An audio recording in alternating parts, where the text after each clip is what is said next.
महाराष्ट्र में राज ठाकरे का दिया विवादित बयान अब कहीं ना कहीं देश में अलग अलग हिस्सों पर अपना प्रभाव डाल रहा है। जी हाँ, नमस्कार, मैं हूं मृत्युंजय चौहान और आप मेरे साथ देख रहे हैं स्पेन 9 न्यूज।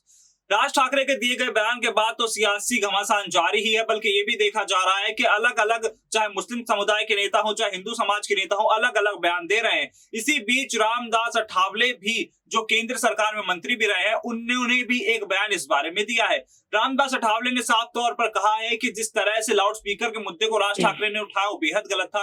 लाउड स्पीकर हटाने की बात नहीं की जानी चाहिए, चाहे वो मंदिर हो मस्जिद हो, बल्कि लाउड स्पीकर लगे हैं तो उसके लिए कोई कानून या नियम बनाए जा सकते हैं, ये रामदास अठावले ने कहा। इसी के साथ साथ उन्होंने ये भी कहा है कि राज ठाकरे जिस तरह की गुंडागर्दी करने की कोशिश कर रहे हैं वो उसके खिलाफ खड़े हैं, और अगर कुछ भी होता है तो वो ईंट का जवाब पत्थर से देने को तैयार है, ये रामदास अठावले ने कहा है। तो आप भी उनका बयान सुनिए, जहां वो साफ तौर पर राज ठाकरे को चेतावनी देते हुए नजर आ रहे हैं। लाउड स्पीकर हटाओ, ये गुंडागर्दी करने की जो भूमिका राज ठाकरे की है, तो रिपब्लिकन पार्टी का मानना है कि इसी तरह की गुंडागर्दी हमने चलने नहीं देगी। राज ठाकरे अगर इसी तरह की धमकी दे देते हैं, बाबा साहब अम्बेडकर जी के संविधान का अपमान अगर कोई करने का काम करते हैं, तो उसका ईंट का जवाब पत्थर से देने के लिए हम लोग भी तैयार हैं।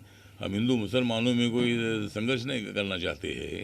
अगर हिंदू पर अन्याय होगा तो हिंदू समाज को भी हम मतलब पूरा संरक्षण देंगे, और मुस्लिम समाज पर अन्याय होता है तो मुस्लिम समाज को भी हम संरक्षण न देंगे। तो सुना आपने रामदास अठावले का ये बयान, जहां वो सीधे तौर पर राज ठाकरे को चुनौती देते नजर आ रहे हैं। अब जिस तरह से सियासी घमासान इस विवाद को लेकर के मचा है और देश में अलग अलग जगहों पर सांप्रदायिक हिंसा देखने को मिल रही है, क्या केंद्र सरकार इस पर कोई एक्शन ले रही है? क्या केंद्र सरकार की तरफ से इस पर कोई बड़ा एक्शन लिया जाना है? क्योंकि केंद्र सरकार ने जिस तरह से इस मामले पर चुप्पी साधी हुई है, कहीं ना कहीं सरकार पर बड़े सवाल खड़े करती है।